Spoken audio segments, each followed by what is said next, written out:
10h23. Nossa cidade, na Rádio Bandeirantes. No Nossa Cidade, a Rádio Bandeirantes, o Manhã Bandeirantes, nós estamos aqui desenvolvendo uma série de entrevistas com os pré-candidatos à Prefeitura de São Paulo. Já o fizemos em fevereiro, estamos repetindo agora em abril, até porque os quadros mudam. A gente ainda está em pré-campanha, daqui a pouco a campanha começa, mas as coisas vão acontecendo e a gente tem que renovar essa conversa para que você possa escolher o seu candidato por aí. Hoje o nosso convidado é deputado federal pelo primeiro mandato, pelo Partido Socialismo e Liberdade. Teve 1 milhão de votos. Foi o segundo deputado mais votado do país. 41 anos, formado em Filosofia pela Faculdade de Filosofia, Letras e Ciências Humanas da Universidade de São Paulo, a famosa FEFELESH. Tem 2 filhos. Além de ser professor, é psicanalista, essa eu não sabia. É psicanalista também. Fiz a lição de casa aqui. Mais conhecido também como coordenador do Movimento dos Trabalhadores Sem Terra, já foi candidato a presidente da República, já foi candidato a prefeito, autor de livros, entre eles o livro Por que Ocupamos? Uma introdução à luta do sem-teto. Família de classe média, professor da Universidade de São Paulo, morou nos Jardins, mas hoje mora no Campo Limpo, na periferia da Zona Sul, e tem um Celta. Guilherme Boulos, deputado federal, bom dia para o senhor. Bom dia, Sabino. Bom dia, Vitor. Bom dia a todo mundo que acompanha a gente na Rádio Bandeirantes. Eu vi que você fez a lição de casa, puxou minha capivara completa. E estou fazendo de todos os candidatos. Mas a pergunta para o senhor é assim, o senhor ainda tem o Celta? Parece que teve um problema de segurança, é isso? Teve sim, eu tenho Celta, mas ele está na minha garagem. Hoje eu vim aqui para o estúdio da Bandeirantes com um carro blindado, que é o que eu tenho usado já há um mês, por conta de ameaças que passei a receber com mais frequência, com mais intensidade. E aí ameaça, quem está na política, Sabino, tem que ter casca grossa. Eu sempre falei o que penso, sempre tive minha coerência, meus princípios. Isso tem um preço. Agora, quando começa a mexer com a sua família, quando começa a colocar em risco sua esposa, suas filhas, aí você tem que parar, pensar e tomar algumas medidas para se proteger e proteger os seus. O senhor já tinha, na sua carreira política, sofrido ameaça assim ou não? Ameaça, sim. Agora, existem ameaças e ameaças. Existe aquela ameaça do valentão de rede social, que fala, eu vou te pegar, eu vou te bater, eu vou te matar, que é aquela pessoa que às vezes usa do anonimato para ficar gritando. Essas, muitas vezes, eu até nem levo a sério, porque, enfim, isso não tem consequência. Outra coisa são aquelas ameaças que falam, olha, eu sei onde você mora, eu sei onde sua filha estuda, eu sei a tua rotina, aí você começa a tomar medidas, né? E o senhor fez um gesto, é óbvio, essas ameaças são absolutamente inaceitáveis, ninguém pode compactuar com isso. O senhor fez um gesto que a Polícia Federal ajudasse de alguma forma na sua segurança. Por que não Polícia Militar de São Paulo? Algum problema com polícia em São Paulo? Você foi direto na Polícia Federal ou porque o crime, de alguma forma que está caracterizado, é um crime federal? Olha, no caso nem seria a Polícia Militar, porque ela não é investigativa, seria a Polícia Civil. Entrou em boa polêmica agora, né? Não, é verdade, está tendo essa polêmica no momento, você tem razão. Mas constitucionalmente o papel investigativo é da Polícia Civil. Mas eu fui à Polícia Federal por 2 razões. Primeiro, porque existe um programa de combate à violência política no Ministério da Justiça operado pela Polícia Federal. E segundo, porque uma das pessoas que nós identificamos ameaça era um policial do Estado de São Paulo. Então, achamos que a Polícia Federal teria mais isenção e condições de investigar. Começar aqui as perguntas com o Lupato, depois eu sigo aqui com perguntas sobre a cidade, que é o que interessa para o nosso ouvinte. Vamos lá. Eu já queria começar falando sobre a cidade e sobre um assunto que a gente sempre tem na pauta, porque é bem local muitas vezes, que é saúde. A gente aqui no Grupo Bandeirantes de Comunicação usa o Índice de Gestão Municipal, a Aquila, que baseia o prêmio Band Cidades Excelentes, para medir e para entender um pouco melhor das gestões municipais por todo o país. É um índice que atinge inclusive todas as cidades. Aqui em São Paulo, a gente vem observando que desde 2020, de 2020 para 2023, a qualidade da saúde municipal está piorando. Inclusive, na nota média, nós temos uma queda de 9 pontos de 2020 para 2023. O que o senhor acredita que precisa mudar em relação à saúde municipal e quais são as propostas que, caso eleito, o senhor pretende implantar? Vitor, em primeiro lugar, tem uma coisa que está acontecendo na cidade de São Paulo que é muito difícil de entender. É tão difícil de entender quanto a situação do meu Corinthians. Vou te explicar por quê. Hoje é dia de São Jorge, hein? Graças Hoje é a dia do Deus. torcedor corintiano. Graças a E o Deus. Corinthians Nosso dia, joga. espero que isso traga resultados, bons fluidos para os jogos do Corinthians. Agora, vê uma coisa. O Corinthians tem um dos maiores orçamentos do futebol brasileiro, uma das maiores folhas de pagamento do futebol brasileiro. E ano passado lutou para não rebaixar e esse ano começou mal o brasileiro. A cidade de São Paulo tem o maior orçamento do Brasil. E você vê, eu estava vendo o índice Aquila que a Band utiliza, está em 300 e tanto entre os municípios brasileiros no índice, inclusive no tema de saúde, retrocedeu nessa gestão. É difícil de entender. Né? É difícil de entender porque expressa um mau uso de dinheiro público, uma incompetência de gestão. Aqui, no caso da saúde, nós estamos construindo uma proposta junto com vários especialistas e gestores da área. Eu juntei ex-secretários de saúde, por exemplo, Gonçalo Vecina, um dos coordenadores do nosso plano de governo da saúde, foi secretário na gestão da Marta. Não é? Juntamos outros secretários, professores universitários, sanitaristas, para montar um plano. Qual é o diagnóstico que está muito claro? Um dos grandes problemas da cidade de São Paulo é falta de profissionais. E falta de profissionais localizada. Não falta profissional aqui nos hospitais mais centrais da cidade e tal. Falta profissionais nas periferias, na UPA, no BS, AMA, nos hospitais municipais da periferia, porque muitos médicos não querem trabalhar na periferia. Então você tem que fazer um estímulo. O governo Lula criou lá atrás o Mais Médicos, na verdade criado no governo Dilma, retomado agora no governo Lula. Nós queremos fazer essa parceria com o Mais Médicos São Paulo. Né? A cidade de São Paulo teve uma adesão tímida ao Mais Médicos, eu acho até por uma certa arrogância do atual prefeito de não buscar parcerias com o governo federal, por achar que isso não teria um bom resultado eleitoral para ele, que isso capitalizaria para a minha campanha, que sou apoiado pelo presidente Lula. Mas isso é besteira. Né? Nós temos que olhar na ponta para melhorar o serviço. Então, criar o Mais Médicos São Paulo, isso permite um programa ousado de redução de filas. Eu conversei com a gestora, nossa secretária de saúde digital do Ministério da Saúde, que é a Anistela Haddad.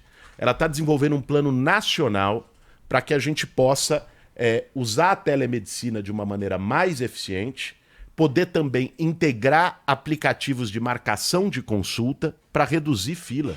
Parte do problema da fila, Lupato, é um problema de gestão. Outro dia, a minha sogra me ligou, eu estava em Brasília, e quando a minha sogra liga e falou, deputado, eu falei, puta, é problema. Eu estava no meio do plenário, ela me ligou, deputado. Eu falei, o que é, dona Carmen? Calma. Pô, eu tô aqui há 4 horas para poder pegar um exame no posto do Arrastão lá no Campo Limpo.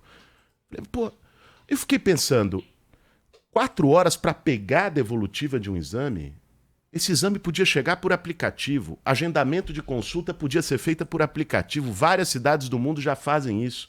Então, se a gente digitaliza a saúde e faz um Mais Médicos São Paulo, a gente reduz fila e melhora o atendimento na ponta. E a atenção primária, que é a porta de entrada do SUS? Por exemplo, hoje, segundo o IGMA, só 57% da população paulistana tem acesso à atenção primária, que é tão importante. E vai muito da mão de obra também, né? Muitos profissionais precisam atuar na atenção primária para também desafogar o hospital, desafogar a UPA.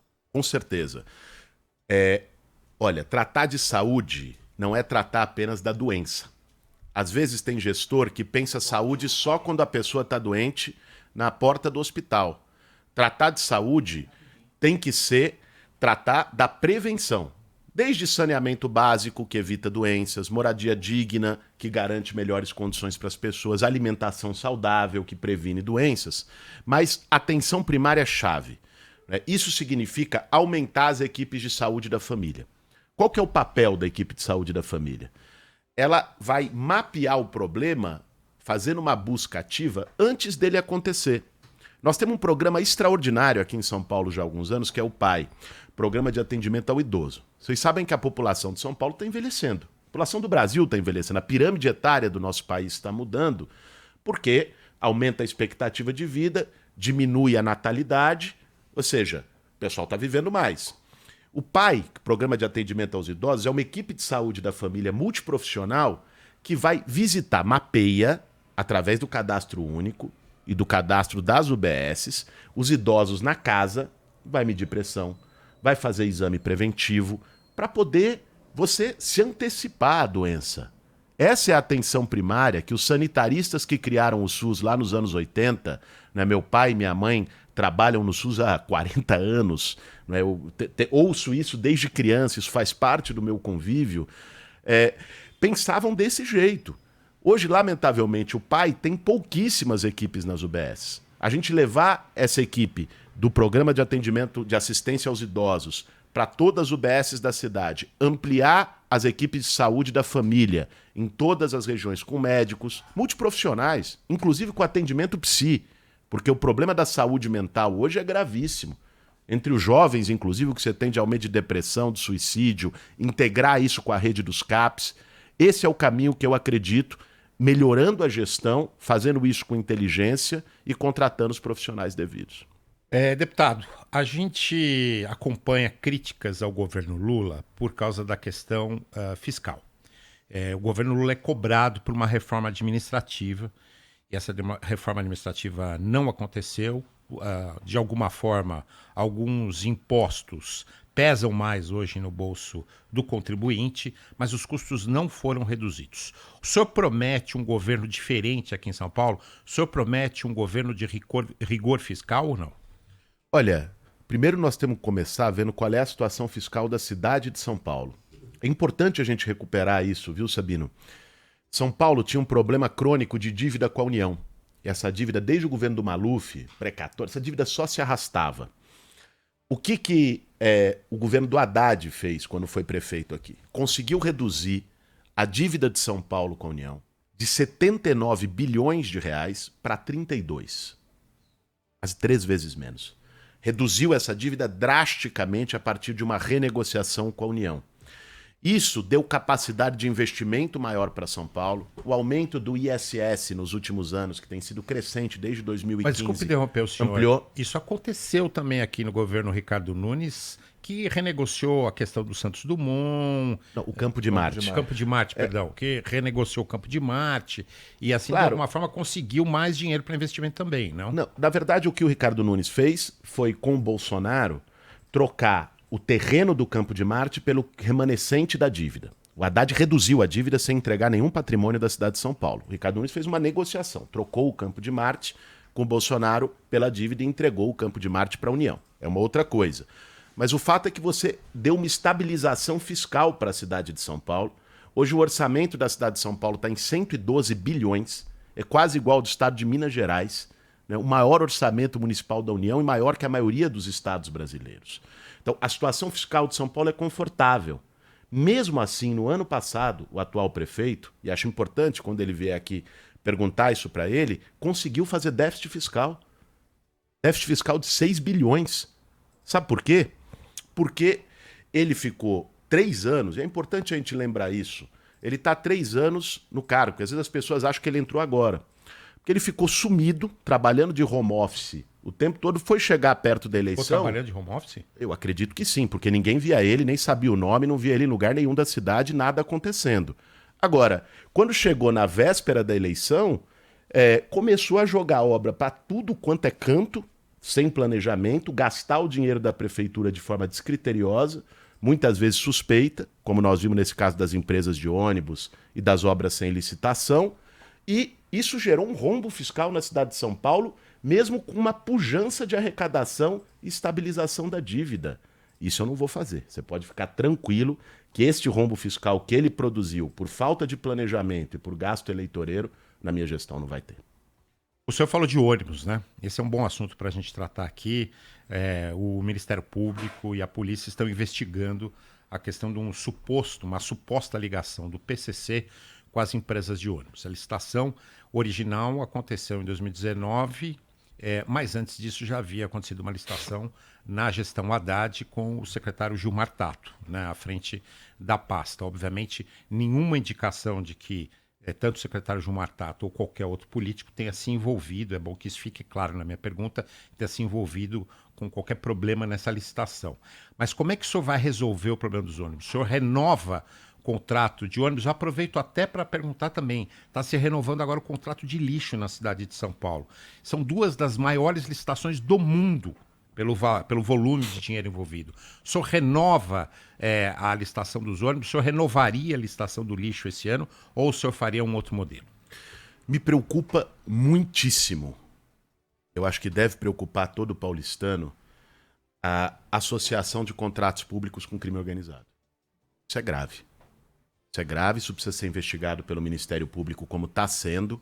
Eu entrei com uma nova ação no Ministério Público, sabe por quê, Sabino? Porque não foi apenas empresas que estavam lá e que receberam o recurso para a prestação de serviço. Uma dessas empresas, inclusive, ela recebeu 2 contratos sem licitação do prefeito, 2 presentes, do transporte do aquático na Billings e o dos ônibus elétricos, e logo depois foi pega com seus dirigentes presos por relação com crime organizado. Isso é gravíssimo. Isso não dá para ser aceito.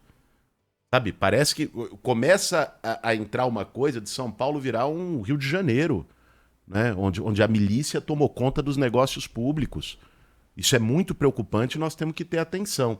Eu acho que esse dinheiro que foi gasto indevidamente, de uma maneira que está sendo investigado, eu espero celeridade do Ministério Público para apurar isso, poderia ser gasto, no caso do transporte público, na construção de mais corredores. Nós temos 540 quilômetros de corredores e faixas exclusivas previstos pelo Plano Municipal de Mobilidade. A meta dessa gestão era fazer 40 quilômetros. Esse é um índice que não foi cumprido no plano de meta. Fizeram 3,5. Não é que não foi cumprido, não fez nem 10%. Aliás, já em governos anteriores não tinha sido cumprido e nesse, novamente, não foi cumprido. Esse foi especialmente trágico. E isso impacta na velocidade dos ônibus. O que é um transporte público de qualidade, na minha concepção? E tenho a Marta Suplicy como minha pré-candidata a vice, que fez uma revolução no transporte de São Paulo. Fez o bilhete único, os corredores, o vai e volta, né? Trabalhou intensamente e tem essa marca nisso. Transporte público de qualidade é transporte público mais rápido, que leve as pessoas mais rápido para o trabalho e para casa. Isso significa corredores e faixas exclusivas. O que aumenta a velocidade do transporte público é você dar os corredores e as faixas exclusivas. Tem vários já planejados, alguns licitados, que eles não fizeram. Eu vou fazer. E, em segundo lugar, transporte público de qualidade é menos superlotado.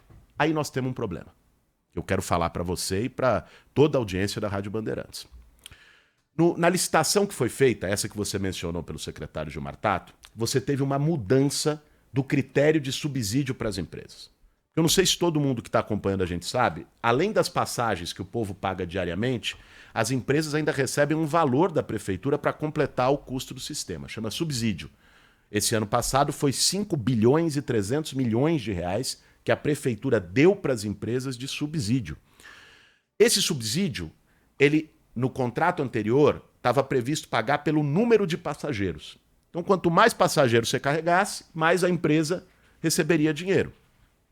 O que se fez na licitação anterior no governo do Haddad com o Gilmar Tato? Fez o seguinte, não, isso está errado.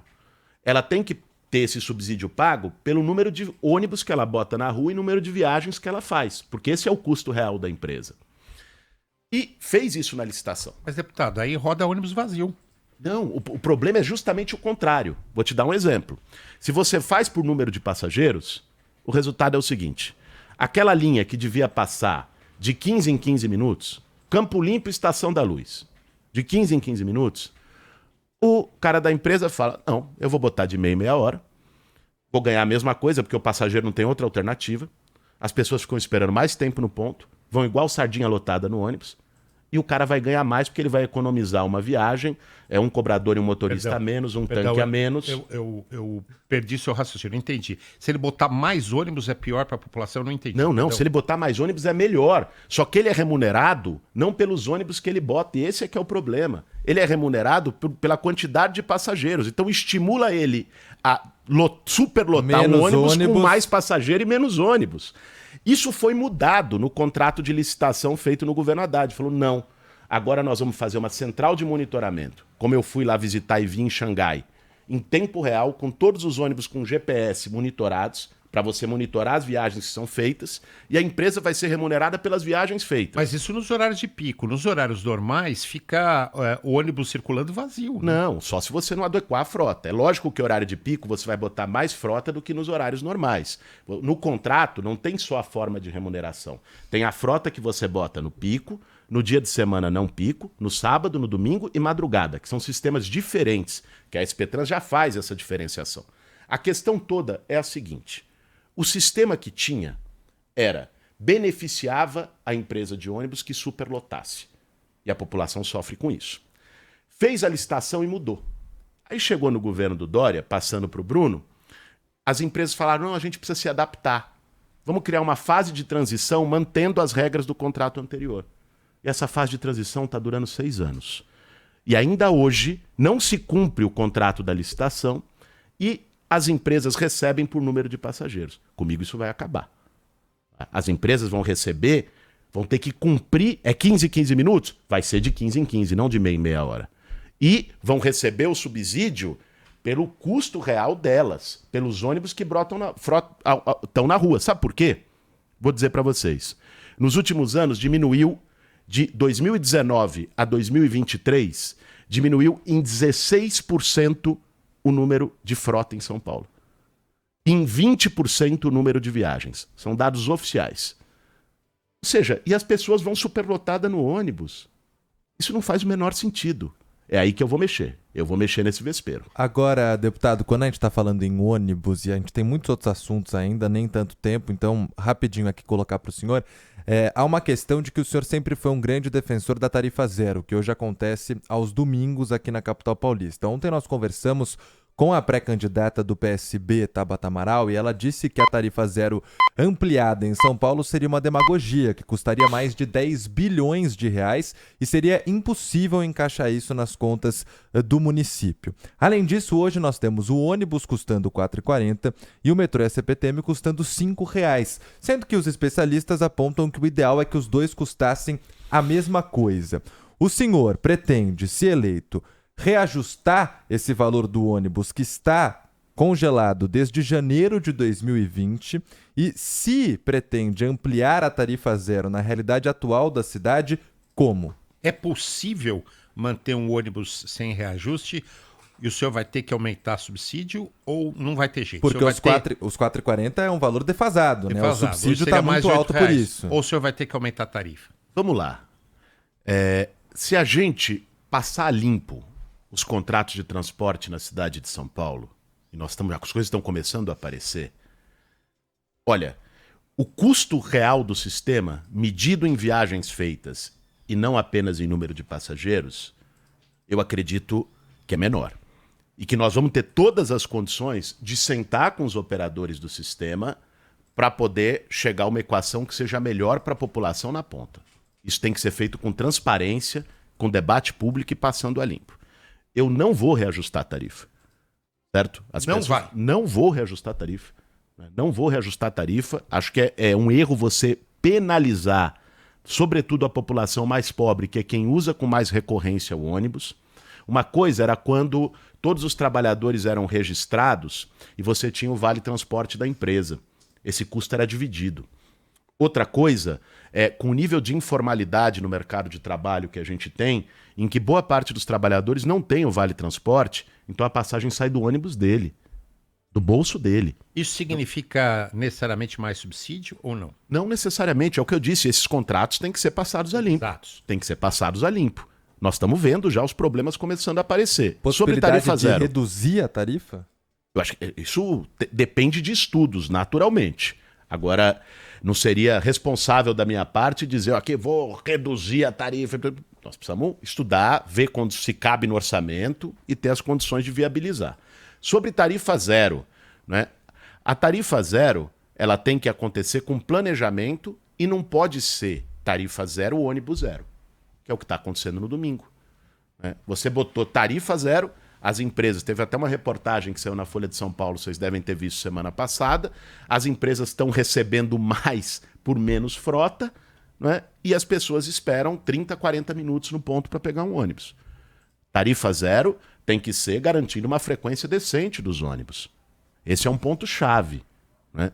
E poder ampliar a tarifa zero é gradativamente olhando a demanda. Esse é um ponto-chave.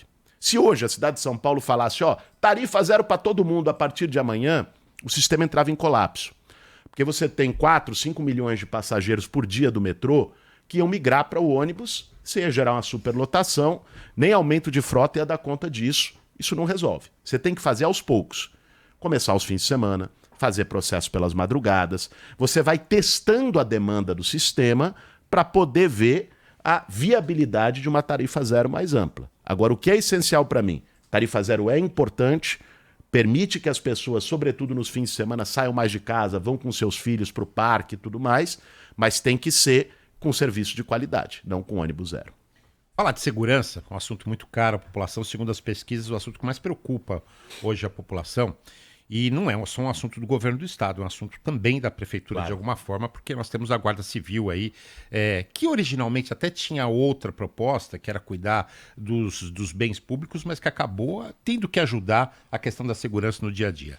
E a decisão da prefeitura foi de aparelhar a Guarda Civil Metropolitana, de aumentar o efetivo e aparelhar com armamento mais pesado. O senhor concorda com isso, de uma Guarda Civil com armamento mais pesado? É uma questão de prioridades. Qual é a prioridade hoje de São Paulo? É colocar fuzil na mão da guarda ou é aumentar o efetivo da guarda? Essa discussão tem que ser feita. Sabe qual é o efetivo da Guarda Municipal de São Paulo hoje? 7.062 agentes. É menor que a do Rio de Janeiro, que tem metade da população de São Paulo. Mas aumentou nesse governo, né? Repôs, né? Porque também tem muitos que se aposentam todos os anos. Você teve um aumento absoluto, mas muito pouco significativo, perto, inclusive, do caixa e da capacidade de investimento da prefeitura. Então, aumentar o efetivo da guarda de forma significativa é importante. Pensar a guarda como esse policiamento ostensivo, preventivo, de proximidade. Esse é o papel da Guarda Municipal. Fazer a ronda escolar ali no entorno das escolas, mas não só, pegando o bairro. A escola, em geral, é o centro do bairro, onde você vai dando sensação de segurança para as crianças, para os professores, estar presente nas regiões onde a mancha de criminalidade, as manchas de calor do crime são mais presentes, onde você tem aquele mapeamento. Por exemplo, pega a Gangue da Pedrada. Eu estava conversando com delegados do 1º DP, aqui de São Paulo, da região central. Gangue da Pedrada, todo mundo sabe, ela atua na Avenida Rio Branco, ela atua na Avenida do Glicério, ela atua na Avenida do Estado. Os pontos são os mesmos. Ou seja, tá ali. Você já tem esse mapeamento pelos boletins de ocorrência. Você tem que botar câmeras de monitoramento, guardas nessas regiões. Você tem que operar a guarda municipal, não de qualquer jeito, não para fazer, sabe, espetáculo de filme. Você tem que operar a guarda municipal para ser eficiente, para melhorar a segurança da população. Isso para mim é muito importante. Agora, eu queria tratar de um tema que eu sei que é muito caro aos paulistanos, que é o problema do roubo de celulares. Roubo e furto de celulares foi o que explodiu na cidade de São Paulo nos últimos anos. Minha esposa teve o celular roubado, furtado também? 3 vezes no último período. Né? Então, assim, é um problema que afeta a todos. Tabata Amaral também sofreu a mesma coisa. O senhor também? Minha esposa. Né? Esposa. Ou seja, é um problema crônico. Eu marquei uma reunião agora com o governador do Piauí, o secretário de Segurança. Eu não sei se vocês viram o programa piloto que o Piauí fez, que reduziu em quase 50% o furto e roubo de celulares. Tecnologia e atuação contra os receptadores. Como é que funciona isso? Isso é papel da prefeitura. Quem fiscaliza comércio municipal, fiscalização de postura, é papel do município, não do Estado. Veja, por que o roubo de celular é tão alto? Porque tem quem compre. Tem um mercado do crime. Então, as pessoas compram e revendem. Se você atuar e bloquear esse fluxo do crime, chegar, vamos mapear onde se revende celular roubado em São Paulo. A prefeitura ir lá, com os fiscais, junto com a Guarda Municipal, fazer força-tarefa nessas regiões de venda e falar, nós vamos multar. Mas a Polícia Militar faz, deputado. A Polícia Civil tem essa operação, mas é absolutamente tímida. Né? Você tem que fazer uma atuação de força-tarefa. Ela tem que acontecer semanalmente, de forma regular. E lá, pegou. Esse celular é roubado. Foi o que o Piauí fez. Tá? Esse celular é roubado, tá aqui tem o RG do celular, né? O identificador deles e tal. Faz o contato com as operadoras e tal. É esse aqui. Não só bloqueia, você multa, fala reincidência, cassação do alvará do comércio. Você vai estancar o mercado do crime. O Piauí fez isso. Eu não estou falando uma coisa que, será que dá certo ou não? Eles fizeram isso em 2 meses, reduziu em 50% o roubo e furto de celulares. Dá para fazer desse jeito, né? E é uma coisa que eu pretendo implementar com a Guarda Municipal. Eu acho que a Guarda Municipal tem que ter esse papel de proximidade com a população e de inteligência para poder combater o crime organizado via fiscalização. Mas pode ter arma. Pode ter arma. Claro, a Guarda Municipal é armada, naturalmente. E é o aumento do efetivo que vai levar a essa situação, pelo que eu entendi do que o senhor trouxe. Eu queria falar também sobre geração de emprego aqui na cidade de São Paulo, porque os dados consolidados de 2023 apontam que só a capital paulista tem cerca de 500 mil pessoas desocupadas hoje. E às vezes a gente vê muito o foco na política nacional quando fala em desemprego, quando fala em geração também de oportunidades. Como que a Prefeitura de São Paulo pode trabalhar para isso e o senhor pretende? Vitor, eu tive a oportunidade, no último ano, de conhecer várias soluções internacionais. Fui visitar cidades globais. Fui para Xangai, fui para Paris, conversei com a prefeita Anne Hidalgo, fui para Nova York, conversei com o ex-prefeito Bill de Blasio, para várias cidades. Bill de Blasio me mostrou uma coisa que eu achei sensacional que ele fez em Nova York. Lá eles tinham um problema de galpões abandonados, no Bronx. Isso é próprio de qualquer cidade que já foi industrial e virou cidade de serviço, que é o caso de São Paulo também. Esses galpões eram galpões industriais, viram depois esqueleto de indústria e fica centro de criminalidade, de uso de droga, tudo que não presta. Ele olhava para aquilo, ele não podia demolir porque é tombado, assim como vários.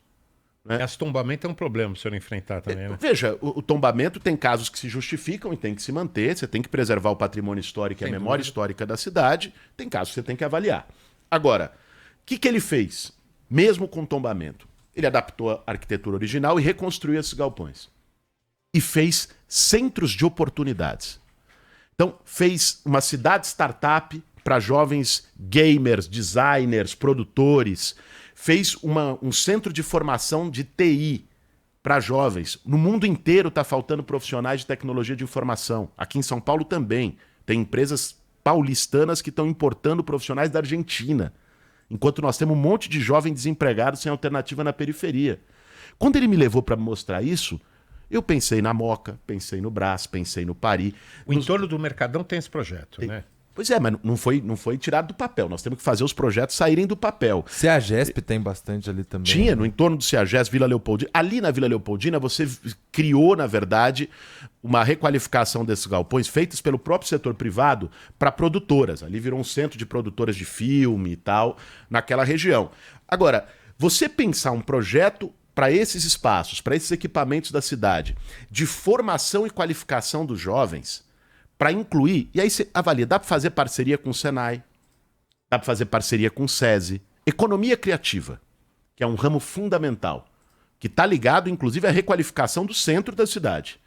Economia criativa foi algo que deu um boom de emprego e renda em várias grandes cidades do mundo. Nós estamos falando aqui de produção, cultura, gastronomia, setores de bares e restaurantes, formar mão de obra para esse setor.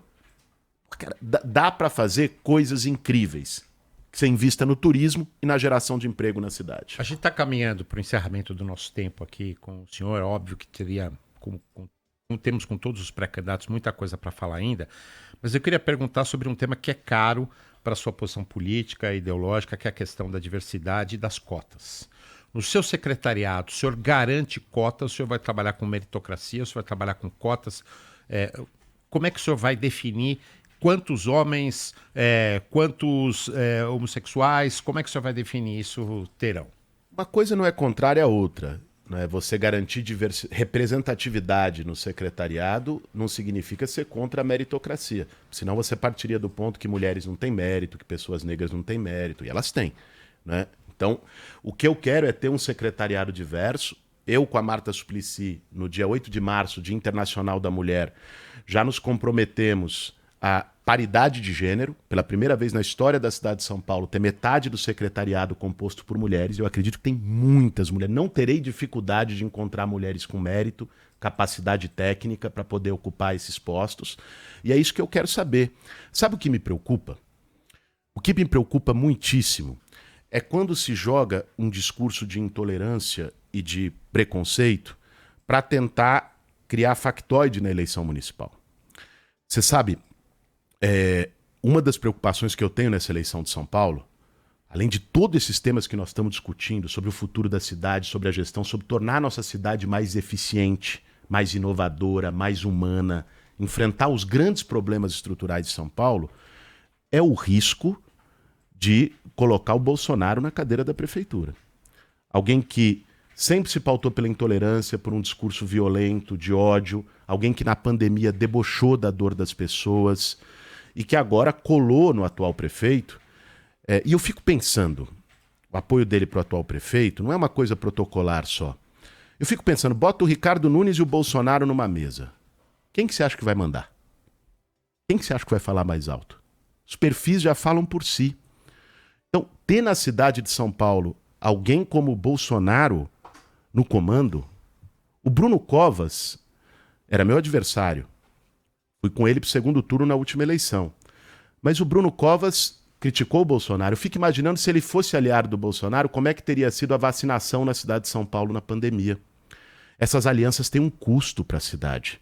Então me preocupa muito quando vem esse tipo de discussão, a tentativa de fazer um debate de... também não valoriza essa questão da polarização, de Bolsonaro versus Lula. Será que é isso que a população quer? Ou a população quer sobre os outros assuntos, quer resoluções para os outros assuntos que nós tratamos aqui? Claro que ela quer. Ela quer soluções. Essa polarização é boa? Veja, nós passamos 30 minutos aqui, eu acho, discutindo os temas grandes da cidade, e eu gostaria de ter mais 30 para discutir outros tantos. Estou me preparando, estou me juntando com ex-gestores, mais de 40 ex-secretários da cidade de São Paulo, gente qualificada de várias gestões. Tenho a Marta Suplicy, que é considerada a melhor prefeita da cidade na última pesquisa, como minha candidata a vice. Esse, para mim, é um tema-chave. Agora, eu não posso deixar de colocar uma preocupação que não é a questão da polarização, não é disputa ideológica. É uma preocupação real com a cidade. Isso não é eleição presidencial que nós vamos ter. Nós vamos discutir prefeito de São Paulo. Agora, se o prefeito de São Paulo vender a alma para o Bolsonaro para poder ganhar a eleição, o preço e o custo para a cidade pode ser muito alto. Mas a gente ontem até conversava, né? Brincava com a Tabata Amaral, Sabino, porque parece até que ela aparece como uma terceira via, assim como nós tivemos nas eleições presidenciais, né? E aí nós temos hoje dois candidatos em São Paulo, o senhor apoiado por Lula, o Ricardo Nunes, atual prefeito, apoiado por Bolsonaro, os dois que aparecem nas primeiras colocações, mas também os dois com rejeição muito alta entre os eleitores. Então, tudo indica que nós vamos mesmo ter um cenário muito parecido com a eleição nacional aqui na capital paulista neste segundo semestre. E é claro que a Rádio Bandeirantes, o Grupo Bandeirantes como um todo, sai na frente sempre, Sabino. E no comecinho de agosto nós teremos o primeiro debate para a Prefeitura de São Paulo com os candidatos, hoje pré-candidatos. O senhor é presença confirmada neste debate, já disse isso aqui a todos nós. É isso aí, Vitor, que para mim é cadeira cativa. Debate da Band, eu paro tudo, cancelo tudo e venho, porque é sempre um debate de qualidade. Vou estar aqui de peito aberto, como sempre, para discutir a cidade de São Paulo, os desafios e o futuro da nossa cidade. Pré-candidato Guilherme Boulos, deputado federal, muito obrigado pela sua participação aqui nessa série de entrevistas do Manhã Bandeirantes. Boa sorte para o senhor. Obrigado, eu que agradeço, Sabino, agradeço, Vitor, desejar uma boa semana para todo mundo que está acompanhando a gente aqui na Rádio Bandeirantes. Forte abraço. Obrigado, deputado. Agora 11 horas, 1 minuto. Rede Bandeirantes de Rádio.